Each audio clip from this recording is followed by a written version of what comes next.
అందరూ ఏంటంటే జగన్మోహన్ రెడ్డి పరిపాలనే బాగుందని చెప్పి అంటున్నారు. ఈ 6 నెలల్లో ఏం తెలియదు కాబట్టి మేము ఇప్పుడు మాలాంటి వాళ్ళు ఏంటంటే ఈ 6 నెలల్లో ఏం తెలుసుద్ది. మొన్నటి దాకా వరదలు ఇవన్నీ వచ్చినాయి కదా, 4.5 సంవత్సరాలు తేడా ఉంది. మధ్యలో ఈ జమిలీ ఎలక్షన్ అని అంటున్నారు. మరి ఆ జమిలీ ఎలక్షన్లు కనుక వస్తే మళ్ళీ వైసీపీకి పట్టం కట్టేటట్టు ఉండాలి జనం. అది విషయం. ఇప్పుడు ఈ 6 నెలల్లో చూస్తే తేడా కనబడుతుంది కదా. ఇసుక ఫ్రీ అన్నారు, ఇసుక ఫ్రీ ఇవ్వాల. ఆ వాగుల్లో వంకల్లో తీసుకొచ్చుకోమంటున్నారు, అది కరెక్ట్ కాదు. ఇప్పుడు జగన్మోహన్ రెడ్డి గారు ఏంటంటే ఎక్కడికక్కడ కోరీలు పెట్టి ఎక్కడికక్కడ స్టాక్ చేసి గవర్నమెంట్కి లాభం వచ్చేటట్టు చేశారు. మరి వీళ్ళేమో నాకు తెలిసిన విషయం ఏంటంటే లారీకి వచ్చి 10,000 చొప్పున డబ్బులు తీసేసుకొని తీసుకెళ్ళండి అని చెప్పని ఆలోచన చేస్తున్నారు అంటున్నారు జనం. మరి పూర్తిగా తెలియదు. మరి ఇసుక మాఫీ, ఇసుక ఫ్రీ ఇస్తానని చెప్పని అన్నవాళ్ళు మరి ఇసుక ఫ్రీగా ఇవ్వట్లేదు. అదేమంటే పొలాల్లోది చాలలో తెచ్చుకోండి వెళ్ళి అని చెప్పని అంటున్నారు. అది కాదు కదా కరెక్ట్. ఇప్పుడు డొంకల్లో వాగుల్లో వంకల్లో తీసుకెళ్ళేది అది ఎప్పుడు ఎటోళ్ళు అటు తీసుకెళ్ళిపోతూనే ఉంటారు. కాబట్టి ప్రభుత్వం ద్వారా వచ్చే ఇసుకనే ఎదురు చూస్తున్నారు జనం అంతా. మరి ప్రభుత్వం ఇవ్వాలి. మీటింగ్లో సీఎం చంద్రబాబు నాయుడు గారు రైతులకి వేస్తా అన్నారు, 1,000 రూపాయలు వేస్తామని చెప్పారు. ఎలా అనిపిస్తుంది? ఇది మంచిది. నరేంద్ర మోడీ 10,000 రూపాయలు వేసినా సబ్సిడీ, గోల్డ్ లోన్ మీద సబ్సిడీ 75 పైసలు చేశారు. 33 పైసలు ఉన్నది వ్యవసాయం మీద 75 పైసలు చేశారు. అలాగే పిల్లలకి తల్లికి వందనం అన్నారు, అవి కూడా ఏనాటికి వేస్తారని మరి ఏనాటికి ఏమైనా వేస్తారు. అయితే వైసీపీ అన్నమాట వచ్చి 7 నెలలు అవుతున్నా కానీ పథకాలు ఏమి ఇంప్లిమెంట్ చేయట్లేదు. జనాల్లో ఉంది, జనాల్లో పల్లెటూరు వాతావరణం ఉంది, వేయట్లేదు. అంటే మేము వస్తే అమలు చేసేవాళ్ళం అని చెప్పేసి వాళ్ళు అంటున్నారు. అమలు చేస్తామని చెప్తున్నారు. ఎలా ఉండబోతుందంటారు ఓవరాల్గా రాబోయే రోజు? పథకాలు ఇస్తే మళ్ళీ చంద్రబాబు నాయుడు వస్తాడు. మరి ఇప్పుడు సంక్రాంతి తర్వాత జగన్మోహన్ రెడ్డి ప్రజల్లోకి వస్తామంటున్నారు. ఆయన తిరుగుతాడు. ఏమన్నా దానికి రాజకీయ నాయకులు తిరుగుతూ ఉంటారు. పథకాలు ఇస్తే యాంటీ ఉండదు చంద్రబాబు నాయుడికి. మొత్తం ఇవ్వకపోయినా 3-4 ఏళ్ళు ఇచ్చినా ఇబ్బంది ఏం కాదు. మొత్తం ఇవ్వకపోయినా పర్లేదు. అంటే వీళ్ళు వచ్చి అధికారంలోకి వచ్చి పథకాలు ఏమి అమలు చేయట్లేదు, మేము అందుకోసం ప్రజల తరఫున చేస్తామంటున్నారుగా. మరి మనం మాట్లాడకూడదుగా. చేస్తామన్నప్పుడు మనమే మాట్లాడతాం. అంటే వైసీపీ ఏమంటుందంటే పోరుబాటు అని చెప్పేసి మేము పోరాడతాం అంటారు కదా. పోరాడుతూ ఉంటారు అయిన మామూలే. మరి ఇప్పుడు ఇలా ప్రజల్లోకి వెళ్ళి ఇలా ప్రజల తరఫున పోరాటం వల్ల మరి పార్టీ ఏమైనా చూసుకునే అవకాశం ఉంటుందంటారా? ఇప్పుడు ఆయన 4 ఏళ్ళ నాటి రాజకీయాలు ఇప్పుడే మనం ఏం చెప్తాం గురు. ఇంకా 4 ఏళ్ళకి రాజకీయం 4.5 ఏళ్ళు ఉంది. అప్పుడు రాజకీయాలు ఎట్లా ఉంటాయో ఎవరు తెలుసు. అంటే మాకు 40% ఓటు బ్యాంక్ ఉంది, ఇచ్చిన పథకాలు ఇంకా ప్రజలు గుర్తుపెట్టుకున్నారని చెప్పేసి వాళ్ళు ఇది వేసారు. ఇప్పుడు చంద్రబాబు పథకాలు ఇచ్చిన చంద్రబాబు నాయుడికి వేసారు. మరి ఇప్పుడు మధ్యలో 2027 జమిలీ ఎన్నికలు వస్తున్నారు. అయ్యేం రావు అవన్నీ ఒకటి మాట. ఇది కూడా ప్రైవేట్ పెట్టండి. అయ్యే పని కాదు అవన్నీ.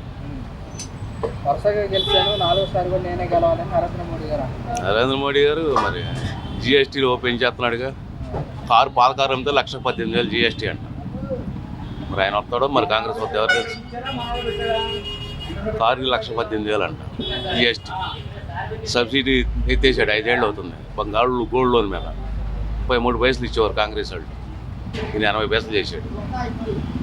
10,000 ఇచ్చినా సుఖం ఉంది. మరి ఇప్పుడు ప్రియాంక గాంధీ గారు వాయనాడులో గెలిచారు. మరి ఇప్పుడు ఏమన్నా 2027కి మరి ఏమన్నా అవకాశం ఉందంటారు కాంగ్రెస్? 4 ఏళ్ళ నాటి రాజకీయం మనం చెప్పలేం గురు. జనాల్లో మార్పు వస్తే ఎవడో ఏం చేయలేదు. ఇప్పుడేం చెప్పలేం. వాళ్ళ ప్రియాంక గాంధీ గారు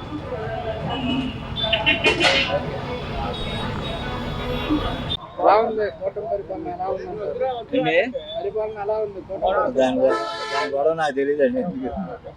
అంటే నిన్న చంద్రబాబు నాయుడు గారు క్యాబినెట్ మీటింగ్ లో రైతులకి 20,000 వేస్తామని చెప్పారు.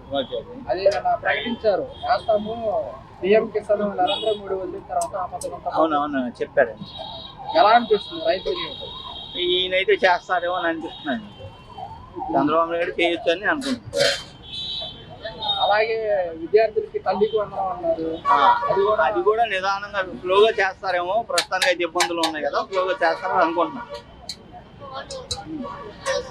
చేస్తారండి, వాళ్ళు నిదానంగా అయినా చేస్తారు, ఇబ్బంది లేదు. మరి వైసీపీ అంటున్నమాట వచ్చి 7 నెలలు అవుతున్నా కానీ ఇంకా పథకాలు ఏమి అమలు చేయట్లేదు అని చెప్పేసి. అంటే వాళ్ళకున్న ప్రజెంట్ వాళ్ళకున్న గవర్నమెంట్కి రిస్కులు ఉన్నాయి, ఆ రిస్కుని క్లియర్ చేసుకొని చేస్తారని అనుకుంటున్నా. మరి ఇప్పుడు జగన్మోహన్ రెడ్డి ప్రజల్లోకి వస్తున్నారు అవును. సంక్రాంతి తర్వాత. మరి ఇప్పుడు ఎలా ఉండబోతుంది అంటారు? ఆయన చెప్పే విధానం కూడా ఆయన రైట్ అండి, వీళ్ళది రైట్ అండి. నాకు తెలిసి నేను అటు వాళ్ళని ఏమన్నాం, ఇటు ఏమన్నాం, వాళ్ళు చేస్తారు, వాళ్ళు బాగానే చేశారు. కరోనా టైంలో కూడా డబ్బులు ఇవ్వడం కానీ ఏదన్నా కానీ చేయడం కానీ వాళ్ళు బాగానే చేశారు. కరోనా టైంలో కూడా డబ్బులు ఎవరికి పింఛన్లు కానీ ఎటువంటి ఎవరికి ఇబ్బంది లేకుండా చేశారు. ఇప్పుడు వీళ్ళు కూడా కాకపోతే ప్రజెంట్ ఉన్న పొజిషన్లో ఇబ్బందులు ఉన్నా కూడా ఆ టైంలో ఇబ్బందులు ఉంటాయని తెలిసి కూడా వీళ్ళు వాగ్దానం చేశారు. ప్రజెంట్ అయితే చేయలేకపోతున్నారు, నిదానంగా చేస్తారని అనుకుంటున్నాను. అయితే వైసీపీ అంటున్నమాట మా ప్రభుత్వ అధికారంలో వస్తే మేము ఇప్పటికి అన్ని పథకాలు అమలు చేసేవాళ్ళమే, పిల్లలకి అమ్మఒడి వేసేవాళ్ళమే, మహిళలకు చేయూత ఇచ్చేవాళ్ళమే అంటున్నారు. ఇస్తారండి, ఆయన చెప్పాడంటే చేయట్లే. జగన్ గారు చెప్పారంటే అందులో వెనక్కి తిరిగే పనే లేదండి, చేస్తాడే. అంటే ఇప్పుడు మేము గత ప్రభుత్వంలో ఇచ్చిన పథకాలు ఇంకా ప్రజలు గుర్తు పెట్టుకున్నారని చెప్పేసి వైసీపీ అని ఇప్పుడు కొంతమంది ఇంకా అనుకున్నట్టు రావట్లేదు కదా, అవి అనుకోవటం వాళ్ళు అయితే కంటిన్యూ చేసేవాళ్ళు అని ఆలోచన అంటున్నారు. చేస్తే అనుకుంటే అనుకోవచ్చు, తప్పలేదు. అలాగని వీళ్ళని విమర్శించకూడదు, వీళ్ళు బాగానే చేస్తున్నారు. మరి ఇప్పుడు 2019 ఎన్నికల ముందు పాదయాత్ర చేసి గెలిచారు, 151 సీట్లు వచ్చాయి జగన్మోహన్ రెడ్డి. ఇప్పుడు ప్రజల్లోకి వస్తా అంటారు, మరి దీనివల్ల మరి వైసీపీ పార్టీ పెంచుకునే అవకాశం ఏమంటారా? ఏమండి, వీళ్ళు చేసే విధానం బట్టి ఉంటుందండి. వీళ్ళు ఇప్పుడు మళ్ళీ చేస్తామంటున్నారు కదా, వీళ్ళు కానీ చేస్తా ఉంటే ఆయనకి అవకాశం ఉండకపోవచ్చు, వీళ్ళు చేయకపోతే మళ్ళీ ఆయనకి అవకాశం ఉంటుంది. చంద్రబాబు నాయుడు గారు అమరావతి పూర్తి చేసి తెలుగుదేశం కంకితం చేస్తామన్నారు, ఎలా అనిపిస్తుంది? ఆయన అమరావతి చేస్తాడు, ఆయన ఫస్ట్ నుంచి అమరావతి చేయాలన్న ఆలోచనలోనే ఉన్నాడు ఆయన. వైసీపీ ప్రభుత్వంలోనే ఇసుకలో బాగా స్కామ్ జరిగిపోయింది, ఈ ప్రభుత్వం ప్రభుత్వం జరగకూడదని చెప్పేసి పవన్ కళ్యాణ్ గారు అలాగే చంద్రబాబు నాయుడు గారు. నాకు తెలిసి అంతా ప్రభుత్వానికి వచ్చింది ఆ డబ్బు అంతా. ఇసుక ఇప్పుడు ఈయన 6 నెలలకే 19 లక్షల కోట్లు ఏమో అప్పు చేశారని చెప్పని అంటున్నారు. 19 లక్ష కోట్ల 1,19,000 కోట్లు 1,19,000 కోట్లు అని చెప్పని అన్నారు. మరి 6 నెలల్లోనే అంత జరిగింది కదా. ఇప్పుడు పోయినసారి ఇసుక మీద వచ్చిన డబ్బులంతా కూడా ప్రభుత్వం ద్వారానే వచ్చింది, ప్రభుత్వానికి జనానికి ఇచ్చారని చెప్పి చాలా మంది అంటున్నారు. దాన్ని బట్టి చూడాలి మరి ఎట్లా ఉంటుందో ఏంటో. నిన్న కేబినెట్ మీటింగ్ లో మంత్రులతో సమావేశం చంద్రబాబు నాయుడు గారు రైతులకు వేస్తామన్న 20,000 రూపాయలు వేస్తాము. అది తెలియదు, నాకు తెలియదు, దాని గురించి తెలియదు. మరి ఇప్పుడు జగన్మోహన్ రెడ్డి సంక్రాంతి నుంచి ప్రజల్లోకి వస్తామన్నారు, మరి ఇప్పుడు దీనివల్ల మరి వైసీపీ పార్టీ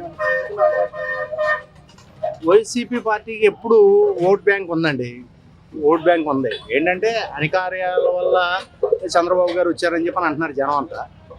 మరి జగన్ గారు అనేది జనాల్లోకి రావడం మంచిది. ఎవరైనా ప్రతిపక్షంలో ఉన్నప్పుడు కొద్దిగా ఇబ్బందిగా ఉన్నప్పుడు వాళ్ళకి అనిపించినప్పుడు మేము కరెక్ట్గా చేసాం, వాళ్ళు ఇబ్బందిగా చేస్తున్నారు అని చెప్పి అన్నప్పుడు జనాల్లోకి రావడమే మంచిది.